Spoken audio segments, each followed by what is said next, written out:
এই ভক্তকে ভগবান রক্ষা করেছিলেন। দেখুন, যাকে রক্ষা করেছিলেন ভগবান, এই সেই ভক্ত যখন তার জন্ম হয়েছিল তার নাম রেখেছিল বিষ্ণুরাজ। অর্থাৎ পরীক্ষিত নাম হলো কখন? তিনি গর্ভের ভিতরে যে ভগবান তাকে দর্শন দিয়েছিলেন সেই রূপটা পরীক্ষা করছেন, সবার ভিতরে পরীক্ষা করে দেখছেন তাকে সেই রূপ কারোর ভিতরে নেই, এই জন্য তার নাম হয়েছিল পরীক্ষিত। এইবার এই পরীক্ষিত ধীরে ধীরে ধীরে ধীরে ধীরে ধীরে বড় হচ্ছে। অনেক কথা আছে কিন্তু মাঝখানে বলতে পারলাম না। যখন বড় হচ্ছে, বড় হতে হতে হতে হঠাৎ করে সংবাদ এলো, অর্জুন যখন ফিরে এলো, ফিরে আসার পরে সংবাদ দিল, ধর্মরাজ যুধিষ্ঠির যখন বার্তালাপ করলো, কুশল সংবাদ জিজ্ঞাসা করলেন, বললেন দ্বারকায় ভগবান নেই, ভগবান স্বধাম চলে গেছে। এই যে স্বর্গ আরোহণ যাত্রা এই কথা আছে, এবং কুন্তী দেবী সঙ্গে সঙ্গে চলে গেলেন।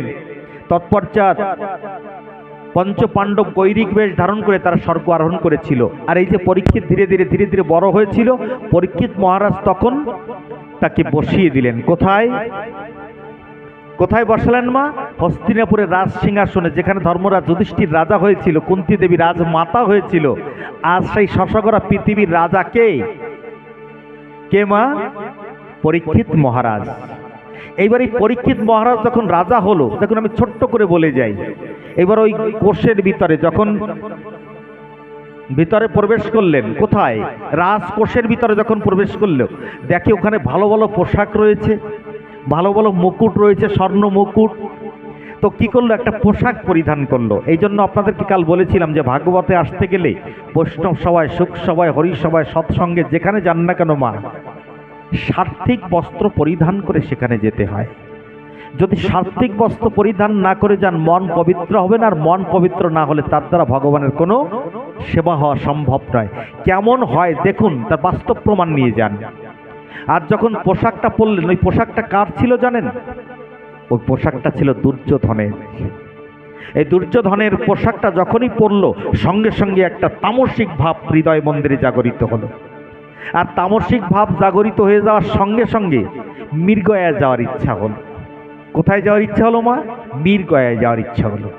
এবং যে মুকুটটা পরেছিল, স্বর্ণ মুকুট মাথায় দিয়ে যখন মৃগয়ায় গেলেন পরীক্ষিত মহারাজ, এবং সেখানে পরীক্ষিত মহারাজ যখন গেলেন, যাওয়ার পরে হঠাৎ করে দূর থেকে শুনতে পায় ক্রন্দন ধ্বনি। কে ক্রন্দন ধ্বনি করছে? হঠাৎ করে মনে মনে চিন্তা করলো যে আমার এই রাজ্যে কে ক্রন্দন করছে, আমি একটু তাকে দেখতে চাই। আমি থাকতে, শশগরা পৃথিবীর রাজা থাকতে কে ক্রন্দন করছে, আর্তনাদ করছে, আমি তাকে দেখতে চাই। যখন মনে মনে ভাবলেন যে আমি তাকে দেখতে চাই, তখন ছুটতে ছুটতে গিয়ে দেখে যে একটা বিচ্ছিরি চেহারার মানুষ, মানে তার চেহারাটা বিশেষ ভালো নয়, একটা গোমাতা আর একটা বিষবদেব। কিন্তু যে বিষবদেব তিনি একটা চরণে দাঁড়িয়ে আছে, আর যে বিষবদেব ক্রন্দন করছে। তখন মনে মনে চিন্তা করছে, আমার পূর্বপুরুষ ভগবানের সেবা করেছে, আর ভগবানের এক নাম হচ্ছে গোপাল। কি নাম মা? ভগবানের নাম হচ্ছে গোপাল। সে গোপাল নাম হয়েছিল কেন না? তিনি গোপালন করেছিলেন, তাই তার নাম গোপাল হয়েছিল। আজ আমারই রাজ্যে, আমি শশগরা পৃথিবীর রাজা, আমারই রাজ্যে এই গোমাতার পরে অত্যাচার, যখন তার প্রতি বাণ যোজনা করলেন, সঙ্গে সঙ্গে সে শরণাপন্ন হলো। সঙ্গে সঙ্গে সে শরণাপন্ন হলো। আর এই জগতে যারা শরণাপন্ন হয়ে যায়, আপনি যদি মস্ত বড় ডাকাত হন মা এই জগতে, তাহলে আপনি যখন আপনার পিছনে যদি প্রশাসন তাড়া করে, আপনি যদি সারান্ডার হয়ে যান, অর্থাৎ সমর্পিত হয়ে যান, আর পুলিশ আপনাকে গুলি করবে? বলুন, করবে কি? করবে না। তখন তাকে বেঁধে নিয়ে আইন অনুপাতে তাকে দণ্ড দান করবে, যে বিধান আছে সেই বিধান অনুপাতে তাকে দণ্ড দান করবে, কিন্তু তাকে মারবে না, প্রাণে মারবে না। আর যখন হাত জোর করে শরণাপন্ন হলেন, ডাক দিয়ে বললেন তোমার পরিচয় কি? বলে আমার পরিচয় হচ্ছে কলি, আমার নাম।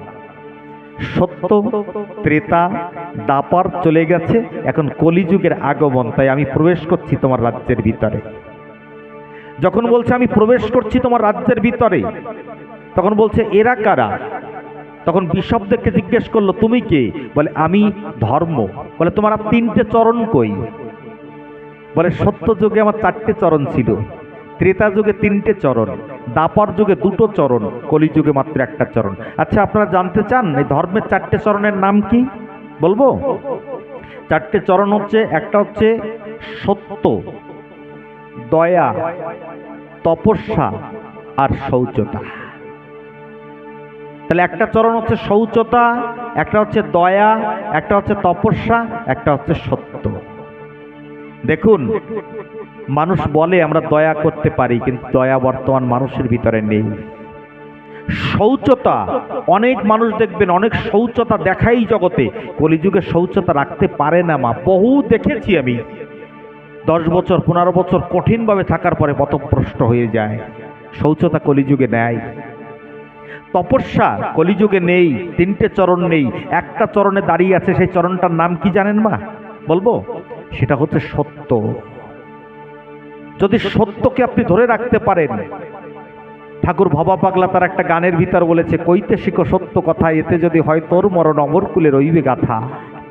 সত্যের জয় চিরকাল, ঝড় তুফানে ভাঙে না হাল, চুবন খেয়ে বাঁচে তারা, তাদের জীবন যায় না বৃথা। কইতে শিখো সত্য কথা, এতে যদি হয় তোর মরণ অমর কুলে রইবে গাথা। এখন এমন এমন সময় আছে সত্য কথা বলতে নেই, বলা যায়। ধরেন আপনারা কোনো কার্যে আমাকে কেউ মার্ডার করতে আসছে, এই আমার কথা দিয়ে বলছি, আমি দৌড়াচ্ছি, দৌড়াতে দৌড়াতে কোনো এক মা, ভক্ত মার বাড়িতে গিয়ে বললাম, মা আমার পিছনে ডাকাত পড়েছে, আমাকে একটু আশ্রয় দাও। এবার ঘরের ভিতরে গিয়ে আমি শুয়ে আছি, হঠাৎ যদি ডাকাতরা এসে বলে, এই বাড়ি তো ওই মহারাজ আসছিল, তুমি যদি বলো, মনে মনে চিন্তা করা হয় সেদিন ভাগবত শুনতে গেছিলাম, কইছিল যে সত্য কথা বলবা, হয় আসেন আসেন আসেন, এই যে আমার ঘরে শোয়ার হয়েছে, কাজ হবে। সে সত্য অকল্যাণ ডেকে নিয়ে আসবে। তবে পরিস্থিতি বোঝে, পরিস্থিতি বুঝে সত্য কথা, সত্যকে আশ্রয় করতে হবে। কিন্তু এমন এমন কিছু সংকটে আছে, সেখানে মিথ্যা বললেও অপরাধ হয় না। কোন কোন জায়গায় মিথ্যা বললে অপরাধ হয় না, এখন তো সময় কম, তাই বলতে পারলাম না। আচ্ছা, অনেক তত্ত্ব আছে, যাই হোক। এইবার তাহলে একটাই তত্ত্ব কলিযুগে বেঁচে আছে, ভালো করে শুনে যান। ভাগবত বলে ডেকে ডেকে বলে যাচ্ছে, ভবা পাগলা তিনি বলেছেন যে, কইতে শিখো সত্য কথা, এতে যদি হয় তোর মরণ অমর কুলে রইবে গাথা। সত্যের জয় চিরকাল, ঝড় তুফানে ভাঙে না হাল, চুবন খেয়ে বাঁচে তারা, তাদের জীবন যায় না বৃথা। কইতে শিখো সত্য কথা, এতে যদি হয় তোর মরণ অমর কুলে রইবে গাথা। শুধু ভবা পাগলা নয়, আমার হরিচাঁদ ঠাকুর এই জগতে এসেছে লীলামৃতের ভিতরে, তারক প্রসরাজ লিখে দিয়েছেন, লয়ে নিজ নারী ব্রহ্মচারী সত্যরিত্র রবে, হাতে কাম মুখে নাম সদা সত্য কথা কবে। আছে তোমার সত্য কথা বলছে তো। আচ্ছা, চলে আসেন এইবার যদি ভাগবতের ভিতরে যাই, এই যে ভাগবত পাঠ করছে, ভাগবতের ভিতর বলা আছে, সত্যই পরম ব্রহ্ম, সত্যই পরম ব্রহ্ম, সত্যই পরমন্তপ, সত্য মূলাং ক্রিয়া সর্বা, সত্যৎপরতর নহি। একমাত্র সত্য সনাতন তোমাকে পৌঁছে দিতে পারে সনাতনের কাছে, অর্থ সত্য সনাতনের কাছে। তুমি সত্য বাক্য অবলম্বন করলে পরে তুমি একদিন পৌঁছাতে পারবে। দেখেছেন? শুধু তাই নয়, যদি আপনি খ্রিস্টান ধর্মের ভিতরে যান, সেখানে যিশু খ্রিস্টান তার বাইবেলের পাতায় লিখেছে, truth is god, god is truth.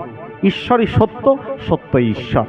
শুধু তাই নয়, যদি আপনি হযরত মুহাম্মদের কুরআন শরীফের ভিতরে যান, সেখানে লিখেছে, ওরে মিম মুমিনিন আরশ আল্লাহি তাল্লাহ, আরশ তাল্লাহ নবীনের দিলে একবার তেল কাওয়াতে নামাজ পড়ো, ধরো আমার কথা ধরো, তাই না হলে আল্লাহ তাআলা দেখা পাবে না কোনো কালে। যদি হও সাচ্চা মুসলমান, ঠিক রাখো তোমার ঈমান। ঈমান মানে সত্য কথা। তাহলে যেখানে যে এসেছে কলিযুগে সবাই তাই বলছে, তাই তো মা?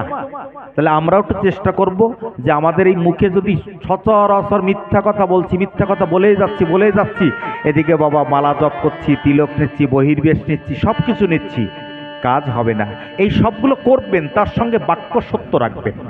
আর আমার মনে হয়, আমার ব্যক্তিগত ধারণা, জীবনে মানুষ মিথ্যা কথা যদি বেশি বলে থাকে, তাই মোবাইল হওয়ার পরের থেকে করে।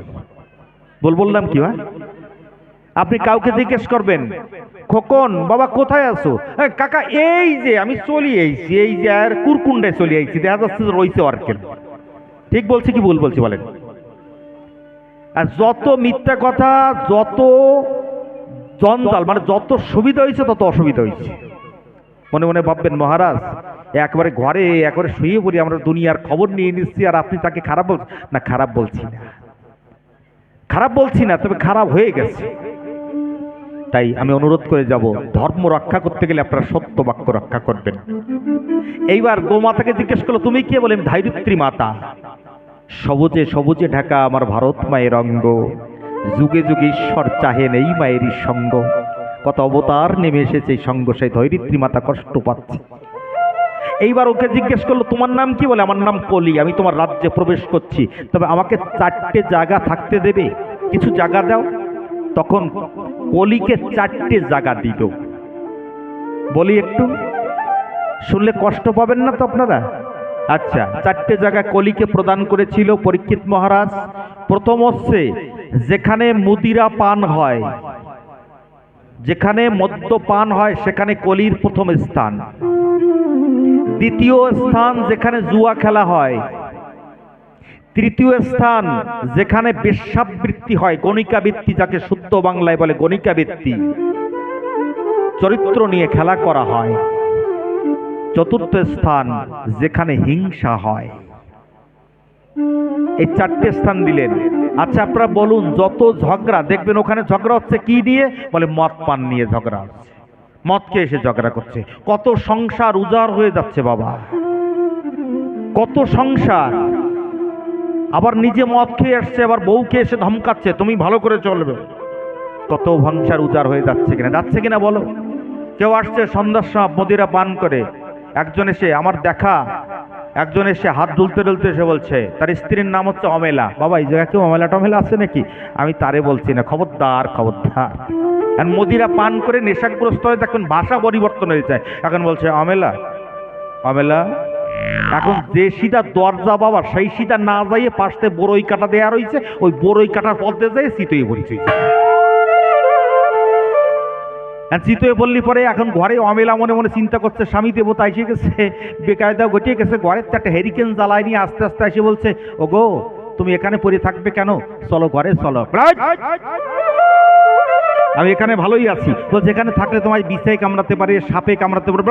চুপ কর, তুই যদি সতী হোস তাহলে আমার সাপে কামড়াবে কেন?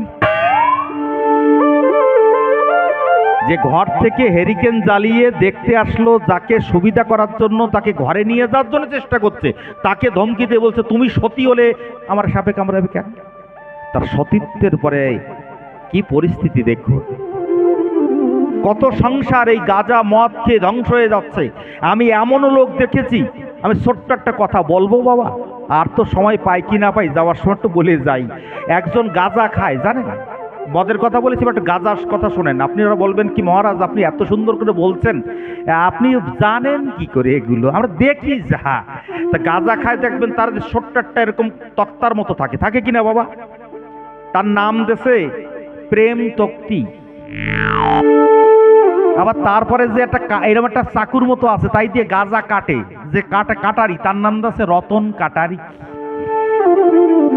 আবার যে ছোট্ট গাজার কলকিটা, তার নাম দিয়েছে বাঁশি। আবার ওই কলকির নিচে একটা কাপড় দেয়, তার নাম দিয়েছে সামিয়ানা। আর গাজার নাম দিয়েছে, তা যদি আপনারা শোনেন পাগল হয়ে যাবেন, দেশে সল্টু, মধু, আঠা। যদি আপনারা মনে মনে চিন্তা করেন এর নাম পরিবর্তন করার কারণ কি? ধরেন যে দোকানে গাঁজা বিক্রি হয় সেখানে পুলিশ দাঁড়ায় রয়েছে, আর গাঁজারও নেশা লাগি